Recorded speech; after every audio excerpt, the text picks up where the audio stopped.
আসসালামু আলাইকুম সবাইকে। বৃষ্টি আসার সাথে বাঙালিদের খিচুড়ি ওতপ্রোতভাবে জড়িত।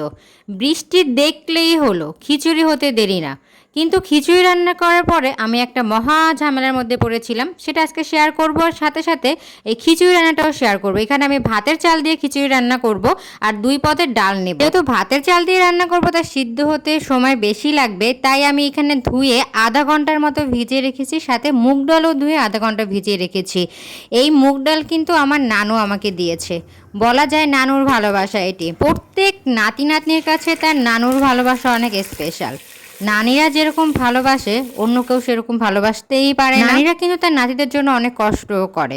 তাই মা দিবস, বাবা দিবসের পাশাপাশি একটা নানু দিবস হলেও কিন্তু মন্দ হতো না।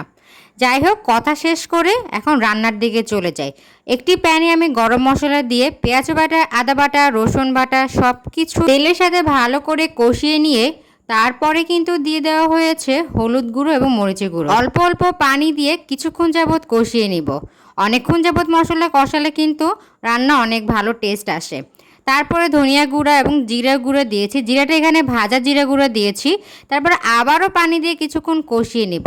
যেহেতু আমি চিকেন খিচুড়ি রান্না করব, তাই আমি এখানে ঝালের পরিমাণটা একটু বেশি দিয়েছি। খিচুড়ির সাথে মাংস রান্না করলে ঝাল হলে আমার কাছে বেশি ভালো লাগে।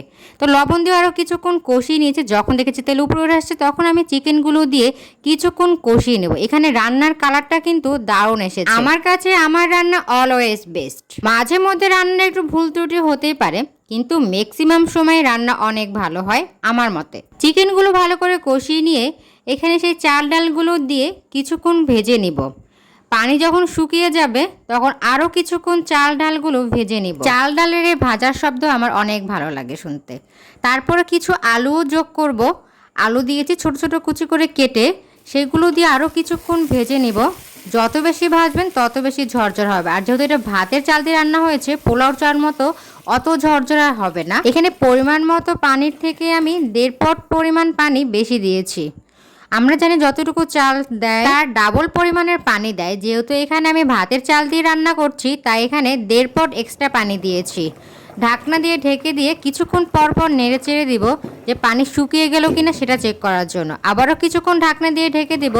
যখন দেখব যে পানিটা টেনে গিয়েছে, তখন আবার একটু নাড়াচাড়া করে উপর থেকে কয়েকটা আস্ত কাঁচামরিচ ছড়িয়ে ছিটিয়ে দিয়ে ঢাকনা দিয়ে ঢেকে দেবো। এই পর্যায়ে কিন্তু চুলার আঁচ একদম মিডিয়াম লোতে থাকবে। তারপর কিছুক্ষণ পর ঢাকনাটা খুলে যখন দেখব যে পানি একদমই মাখা মাখা হয়ে গেছে, পানি নাই বলতে গেলে, তখন উপর থেকে ঘি ছড়িয়ে ছিটিয়ে দিয়ে ঢাকনা দিয়ে ঢেকে রেখে একদমই লো হিটে দমে রাখবো আধা ঘন্টার মতো। এ পর্যায়ে পাতিলে ঢাকনার ছিদ্রটা কোনো কিছু দিয়ে বন্ধ করে দমে রেখে দিব। আর এই ঘিয়ের ফ্লেভারটা খিচুড়িতে আমার কাছে অনেক বেশি ভালো লাগে। এটা আপনার চালও দিতে পারেন, না চালও দিতে পারেন। আধা ঘন্টা পর ঢাকনা খুলে একটু নাড়াচাড়া করে পরিবেশন করে দিচ্ছি। যখন আমি খিচুড়ি রান্না করেছি তখন ছিল বৃষ্টি। খিচুড়ি রান্না করার পর দেখি রোদ এসেছে। বলেন কি এক ঝামেলা, তাও খিচুড়িটা অনেক মজা হয়েছিল।